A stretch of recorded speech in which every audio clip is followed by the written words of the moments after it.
غلطی کس سے نہیں ہوتی بھائی؟ ایک انبیاء علیہ الصلوۃ والسلام کی مقدس جماعت ہے جو گناہوں سے معصوم ہے۔ انسان بشر ہے، غلطیاں ہو جاتی ہیں، لیکن اللہ کو وہ خطا کار گناہگار بہت پسند ہے جسے اپنی غلطی پر ندامت اور شرمندگی ہو۔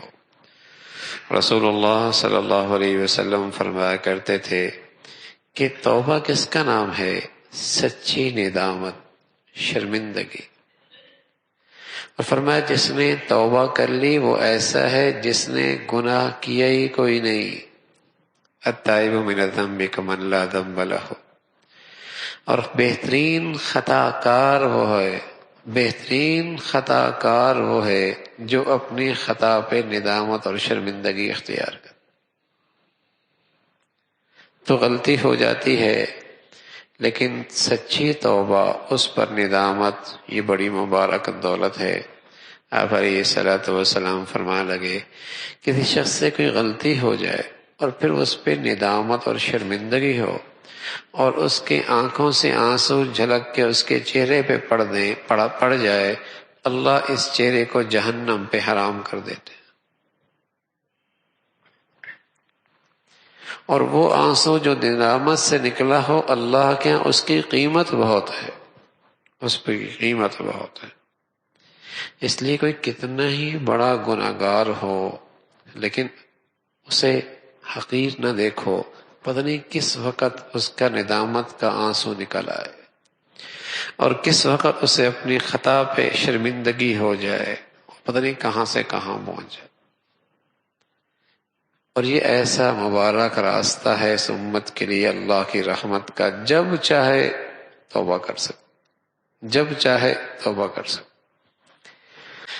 گناہوں کی معافی صدقے سے نہیں ہوتی، گناہوں کی معافی توبہ سے ہوتی ہے۔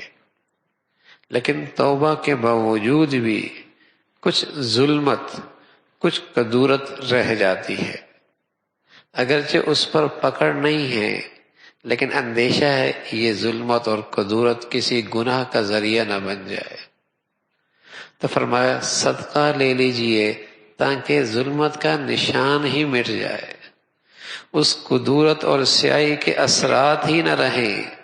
صدقے کی برکت سے پاکیزگی اور طہارت نصیب ہوتی ہے۔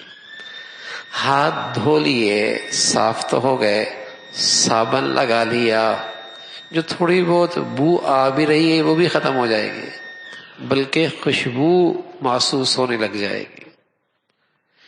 مٹی سے بھی ہاتھ صاف کر لیے ہے، پانی سے بھی ہاتھ صاف کر لیے، پھر بھی اندیشہ ہے کہیں تھوڑی سی بو آ نہ رہی ہو، صابن لگا لو خوشبو والا۔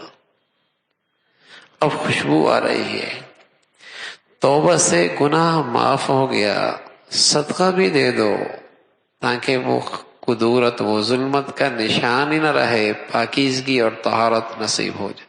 صدقے کا یہ اثر تو اللہ کے نبی نے بتایا ہے کہ اس سے اللہ کا غصہ ٹھنڈا ہوتا ہے، صدقے سے اللہ کا غصہ ٹھنڈا ہوتا ہے۔